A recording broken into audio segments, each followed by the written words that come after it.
Rumor Mercato, karena saat ini hanya rumor Mercato lah yang mewarnai berita-berita Juventus. Karena Juventus memang sedikit lagi nih, Serie A mau dimulai. Jadi siap-siap begadangnya. Karena Serie A jamnya itu kebanyakan ngeselin. Jam 2 pagi. Oke, ini lu lihat gua sendiri ya. Biasanya soal Juventus ini selalu diskusi-diskusi, tapi kali ini gua hanya monolog sendiri. Nggak apa-apa, karena ada lagi banyak beberapa temen yang memang jadwalnya kurang mix and match dan ada beberapa kendala. Tapi nggak apa-apa ya, gue sendiri aja. Mudah-mudahan cukup informatif karena gua rasa gue bisa memberikan yang informatif. Pede banget ya. Nah, jadi gue Jackie yang akan bersama teman-teman untuk menyampaikan rumor-rumor Mercato yang terbaru ada apa aja sih. Jadi mungkin ada beberapa materi ke depan, tapi akan lebih banyak dengan satu nama, yaitu Edon Zegrova ya. Jadi kita akan lebih banyak ngomongin tentang Edon Zegrova. Ternyata Edon Zegrova ini menjadi berita yang beberapa hari ini mencuat nih namanya. Eskalasinya cukup cukup banyak dibicarakan sama jurnalis-jurnalis sama akun-akun berita Juventus. Zegrova ini menjadi inceran serius. Oke, seperti apa Edon Zegrova? Oke, kita akan obrolin satu. Juventus ini sebenarnya sudah cukup lama ya mengincar Edon Zegrova ya. Dari musim lalu saat masih Giuntoli yang pegang penuh Mercato. Cuman Zegrova ini udah ngilang nih kabarnya setelah itu. Cuman hari ini ada lagi beritanya.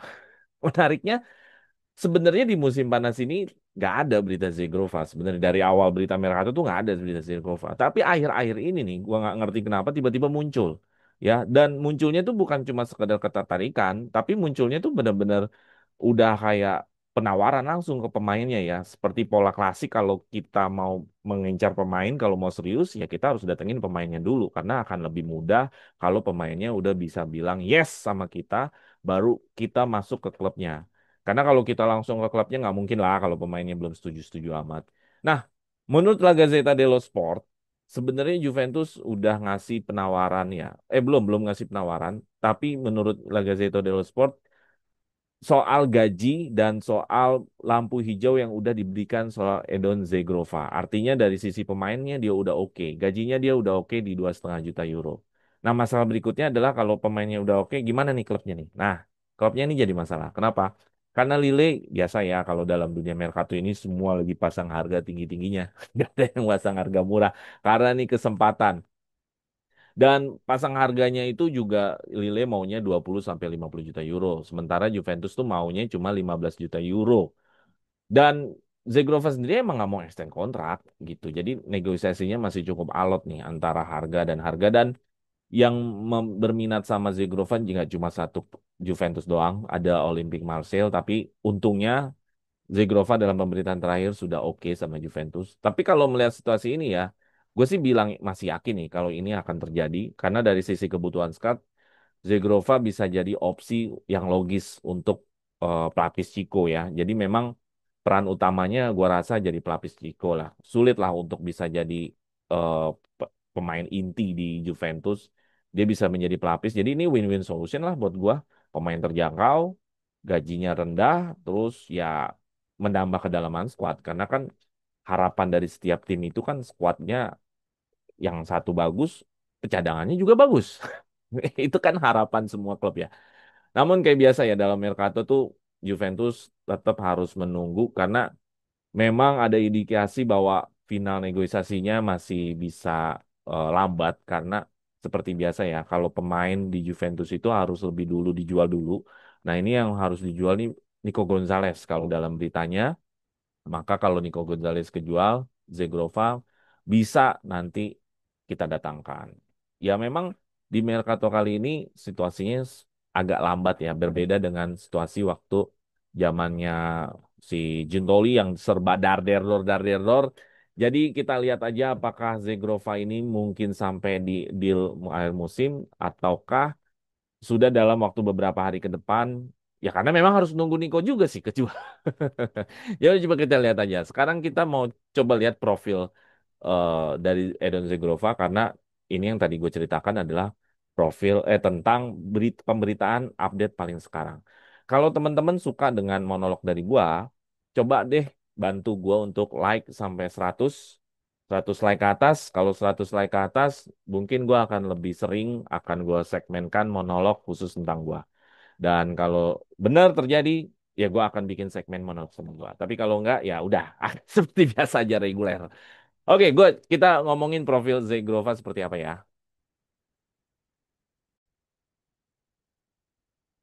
Nah, ini yang seperti gue bilang profilnya Zegrova tuh kayak apa sih?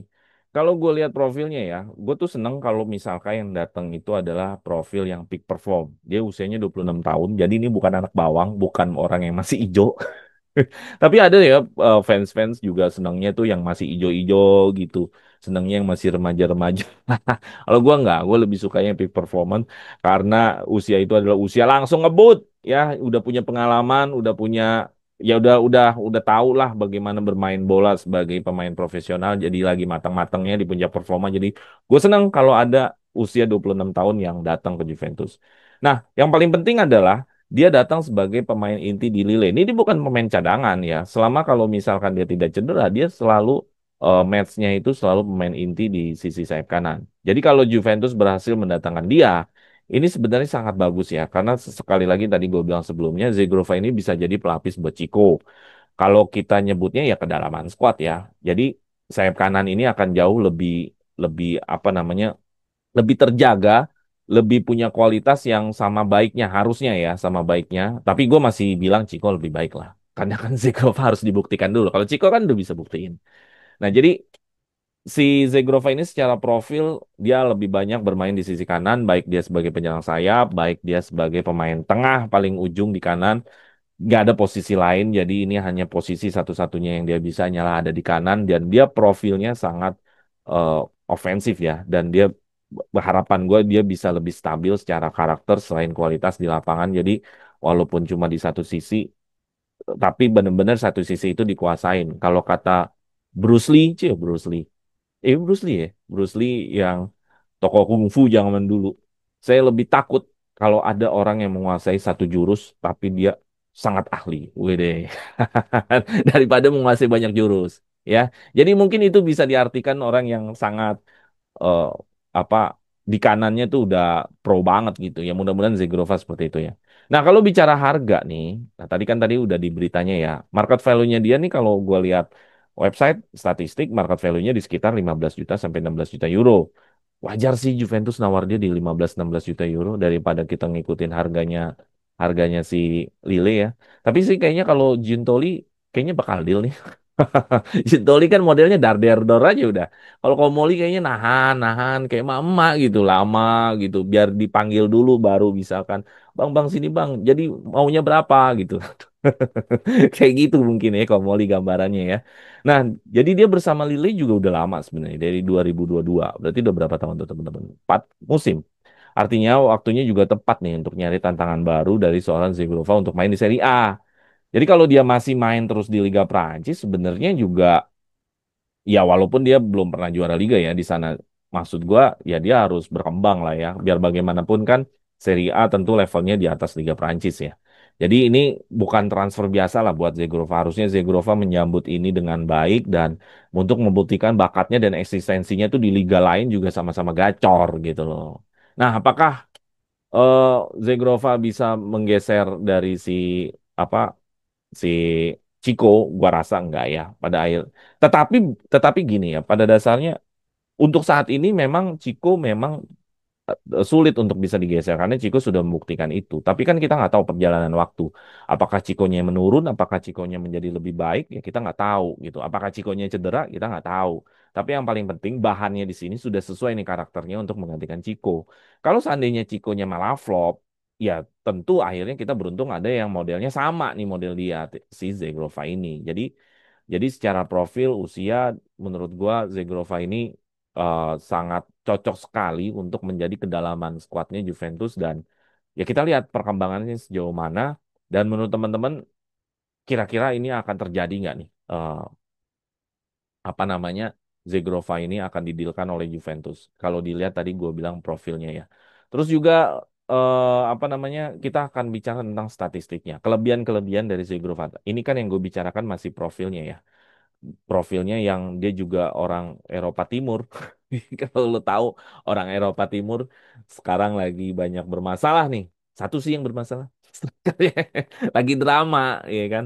Mudah-mudahan nih orang Eropa Timur ini tidak drama juga. Nah, jadi kita ke profilnya dia tentang kelebihan-kelebihannya. Kira-kira kelebihannya apa nih dari Edon Zegrova, dari skill-skillnya dia, kemampuannya dia, statistiknya apa kalau misalkan dia dihadirkan untuk Juventus.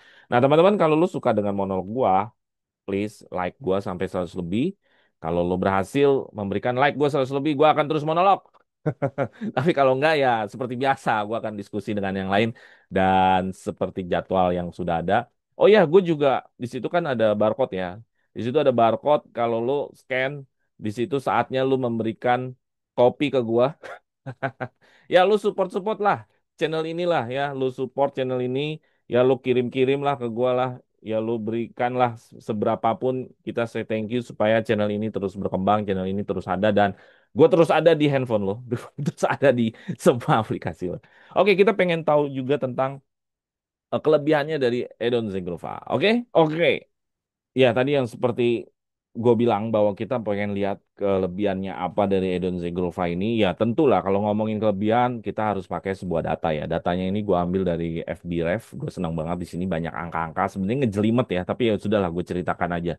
Zegrova ini punya statistik yang luar biasa ya. 99% dia ini kreatif dalam menciptakan shoot action. Jadi artinya dia punya kreativitas untuk menciptakan shoot. Memang tuh artinya apa? Artinya dia ini pemain yang benar-benar lapar untuk memberikan tekanan ke lawan. Dia selalu mencari peluang dan nggak ragu melakukan percobaan. Jadi ini pemain yang benar-benar bisa dibilang agresif banget ya gitu loh. Keunggulan utamanya ada di duel 1 lawan 1. Jadi artinya Zegrova ini mampu ngelewatin lawan nih. Ya, dia berani gocek, berani ciptain ruang, dia menghasilkan peluang berbahaya, dia ancaman lah intinya lah. Intinya dia sering menurunkan bola ke area-area yang berbahaya. Jadi gue pikir kita punya pemain yang sangat kreativitas yang sangat bisa diandalkan dari sisi skill ya. Selain itu dia juga mampu mengambil servis bola mati ya. Mau dia free kick, mau dia corner, bahkan dia bola-bola jauh untuk set piece dia bisa jadi ini jadi alternatif juga ya kalau mau set piece. Juventus akhirnya punya juga nih seorang Zegrova nih. Hal yang paling menonjol lain secara datanya adalah sentuhan bola di area final third. Nah, ini gue suka nih. Pemain yang lebih banyak punya sentuhan di area-area serangan, di area-area berbahaya lawan atau area serangan final third ya, dekat dekat area kotak penalti atau bahkan outside play. Artinya dia punya naluri menyerangnya tinggi nih Zengrova. Kuat banget. Dia pinter nyari ruang kosong atau memang dia dalam sistem permainan Lille menunjang untuk dia sering menerima bola. Jadi artinya dulu kan Real Madrid kan selalu sering diartikan udah pokoknya kasih bola aja ke CR7. Mungkin di Lille bisa seperti itu karena data data dia megang bola di area final third-nya tinggi banget gitu loh. Mungkin ada suatu arahan, ada suatu instruksi, udah kasih bolanya ke ke Zegrova aja dan dia akhirnya penetrasi, memberikan attempt-nya dia, memberikan tekanan-tekanan dengan shootnya dia. Memang sih jumlah golnya nggak sebanyak winger-winger yang bisa dibilang hebat ya. Wi- untuk ukuran bertahun-tahun bermain di sebuah klub, golnya baru 20-an. Gol tuh menurut gue belum terlalu gede. Karena kalau dari 2022 sampai 2025 artinya ada sekitar 3 atau 4 musim 20 gol kan ya mungkin bisa dibilang baru 5 gol 6 gol lah ya. Harusnya kalau misalkan dia sebagai winger yang berbahaya dia bisa di atas 10 gol. Tapi ini kan dia nanti akan ada di klub baru. Mudah-mudahan Juventus dengan tim kepelatihannya dengan Tudor memberikan instruksi baru. Harusnya sih gitu. Kasih dia instruksi baru bagaimana menjadi mesin gol juga gitu loh. Jadi ketika menghadapi tim-tim yang low block, ini pemain yang bisa kita butuhkan untuk membongkar pertahanan rapat nih dengan kreativitasnya, dengan kreasinya. Jadi gua rasa sekarang bagaimana Tudor dan tim kepelatihan Juventus menyiapkan Zegrova menjadi mesin pembunuh tim lawan yang luar biasa. Gimana tuh caranya di settingnya gimana? Pakai AI apa gimana? Tambahan lagi ya, Zegrova ini punya eh, kaki kiri dominan. Nah, kenapa kaki kiri dominan? Biasanya orang-orang yang pakai kaki kiri lebih cerdas ya. Orang pakai tangan kiri apa segala macam kaki kiri gitu, biasanya lebih cerdas tuh kata risetnya. Dan football intelligence-nya biasanya berbeda karena Messi itu kan kaki kiri tuh. Dia juga kalau nggak salah ya fun fact juga ya dia kalau nggak salah disebutnya Messi dari Kosovo. Buset, dia memang negara kecil ya Kosovo. Jadi Ya mungkin untuk ukuran Kosovo ketemu pemain kayak Zegrova ini udah dianggap Messi aja udah. Kayak lo main di Tarkam kampung lu paling jago gocek 10 orang juga lu dianggap Messi dari Citayam misalkan gitu. Ya. Dan jangan lupa di kelebihan-kelebihan lain adalah Juventus nih udah ngedatengin Jonathan David, mantan rekan timnya dari Lille nih. Jadi otomatis chemistry-nya harusnya udah ada. Ya, mereka udah biasa di ruang ganti, mereka udah biasa main kombinasi one to one two. Jadi artinya kalau nanti mereka bermain berbarengan, ini menjadi satu kelebihan tersendiri ya. Jonathan David bisa main dengan Zegrova. Jadi secara keseluruhan, Zegrova ini adalah pemain dengan kreativitas tinggi, terus kemampuan one on one goceknya itu luar biasa, kaki kidal juga, ada potensi lah untuk bisa meningkatkan golnya dia, dan dia bisa diduetkan dengan Jonathan David yang sudah approve, emang udah jalan sama Jonathan David. Jadi ini paket yang komplit untuk menjadi cadangan Ciko. Paket komplit untuk jadi cadangan, anjay. Cadangan komplit deh. Berarti pemain intinya komplit banget dong. Ya, jadi tinggal gimana nih Juventus bisa mengupgrade Zegrova lebih hebat lagi dari apa yang terjadi di Lille. Tapi yang paling penting adalah deal dulu deh ya. Nah, terakhir adalah tentang kelemahannya Zegrova. Seperti apa sih kelemahannya Zegrova? Tapi sebelum itu, eh, ayo tambahin like-nya gua supaya gua mau monolog seperti ini. Kalau enggak, lo tambahin like gua sampai 100 lebih, gua udah males deh. Sama bantu-bantu dong di scan barcode-nya, share-share ya sedikit dari nafkah kalian untuk bantu channel kita supaya tetap eksis sampai kapan? Ya, sampai kapanpun lah. Oke, kita ke kelemahannya dari Zegrova apa? Nggak mungkin lah pemain nggak ada kelemahan. Oke, kita lihat apa kelemahannya.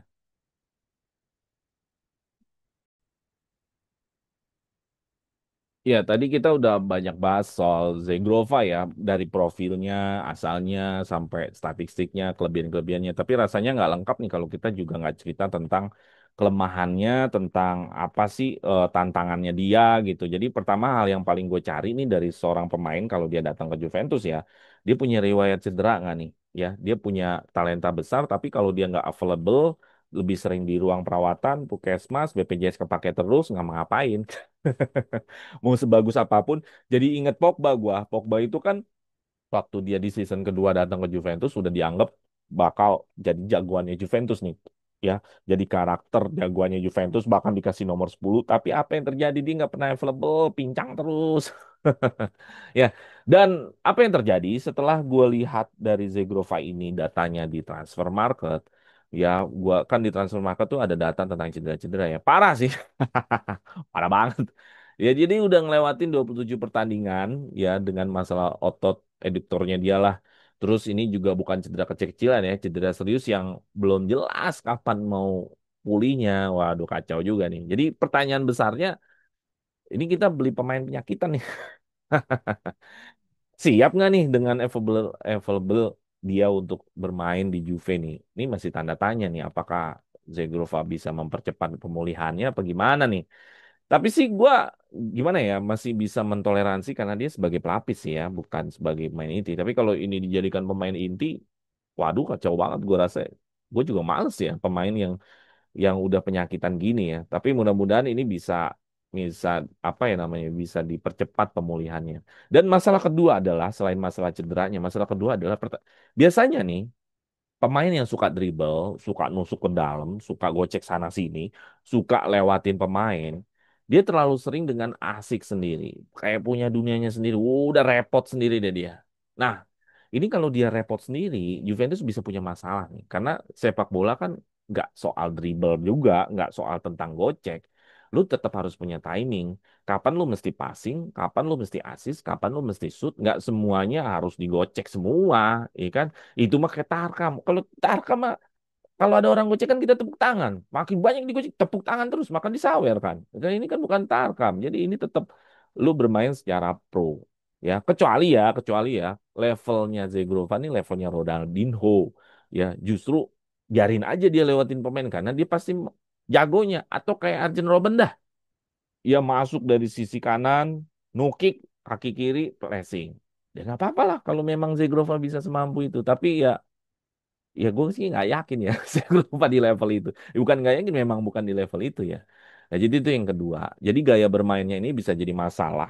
kalau dia tidak menyesuaikan dengan tim match-nya. Yang ketiga adalah permasalahannya dia adalah kekurangannya dia ada tantangannya dia adalah adaptasi di Serie A ya. Bahwa Liga Ang dan Liga Serie A itu lebih berbeda, lebih taktikal di Serie A, lebih pressing di Serie A, lebih banyak benturan di Serie A. Jadi jadi wajar banyak pemain-pemain yang memberikan opini dan testimonial pada saat dia bermain di Serie A udah nggak di Serie A lagi nih di podcast-podcast atau wawancara media ya Serie A tuh keras gitu. Serie A itu nggak bisa kita sempat mikir kadang-kadang gitu loh. Jadi bener-bener otak fisik harus dipakai. Jadi kalau gua rangkum ada tiga ya. Riwayat cedera panjang. Riwayat cedera panjang nih salah satu kelemahannya si Zegrova saat ini. Bagaimana nanti pemulihannya? Karena gua rasa Juventus hari ini harusnya berbeda dong dengan Juventus yang lama. Iyalah gue tahu lah, lu pasti ngerti semua kalau Juventus era dulu kan memang oh, selalu rutin ya orang ngeklaim BPJS ya. Maksudnya gampang banget cederaan. Terus kedua karakter permainannya nih. Ya mudah-mudahan dia nggak asik sendiri lah ya, tahu timing. Terus yang ketiga adaptasi Serie A. Nah kalau menurut lu dengan kelemahan tadi yang gue paparkan, menurut lu ini jadi masalah nggak? Atau nggak usah aja lah ya? Tetap Nico Gonzalez dong kalau gitu. Atau gimana? Tetap aja. Kalau gue pribadi tetap aja karena menurut gue dia kan pemain cadangan ini gitu, bukan pemain inti. Jadi gue bisa toleransi sih untuk masalah cederanya. Tinggal karakternya dia bermain seperti apa yang harus benar-benar nanti kita lihat ketika sudah datang ya. Ntar adaptasinya juga baru bisa kita lihat kalau sudah datang. Nah, itu tadi lengkap sudah dari tadi update-nya tentang Mercato-nya gimana, tentang profilnya dia, tentang kelebihannya dia, tentang kelemahannya dia. Jadi dari satu kesimpulan, gimana? Lanjut dengan Zigrova atau nggak lanjut? Deal or no deal? Ya, hanya waktu yang menjawab. Tapi kalau pribadi nggak apa-apalah orang cuma inti ini. Apalagi kalau Juve dapat dengan harga yang 15 juta, 16 juta euro. Good deal lah buat gue sih. Gitu. Nah, gue rasa itu tentang Zegrova. Apakah ada berita lain? Berita lain, sebenarnya ada Locatelli yang pengen gue omongin, cuman nggak di monolog ini kali ya. Locatelli, gue lihat dulu berita. Oke, Locatelli nanti aja deh gue berdiskusi sama teman-teman yang lain tentang Locatelli. Jadi uh, tentang Locatelli kita diskusi sama yang lain. Kayaknya enak diskusi deh kalau tentang Locatelli. Mungkin apa ya? Arthur. Nah, Arthur ternyata di Inter Gremio nih bukan ini ya, bukan unik juga ya di Inter Gremio ini bukan dia bayar fee tapi free transfer. Kenapa bisa free transfer? Kontraknya diputus sama Juventus. Biar supaya si Gremio ini bisa dapetin Arthur free transfer. Nah, kenapa Juventus mau kayak gitu? Berarti ada minus Valencia dong, ada rugi. Iya, pasti ada rugi. Cuman yang Juventus Inter adalah space gajinya, space gaji Arthur cukup gede. Nah, di situ yang Juventus Inter sekaligus mengoffload dari pemain yang memang hari ini masih cukup overload ya, cukup banyak juga ya di Juventus. Jadi gue rasa ini bisa terjadi sih kalau caranya harus terminasi terus oh, Gremio-nya bisa masuk di Brazil, Gremio-nya bisa masuk ke Arthur. Gua rasa Arthur juga dengan senang hati ya menerima Gremio karena kan ini kan sama-sama dari Brazil, dia pulang kampung, sudah saatnya gua kembali lagi ke habitat gua aslinya kali, gue cuma bagusnya di Brazil doang kali.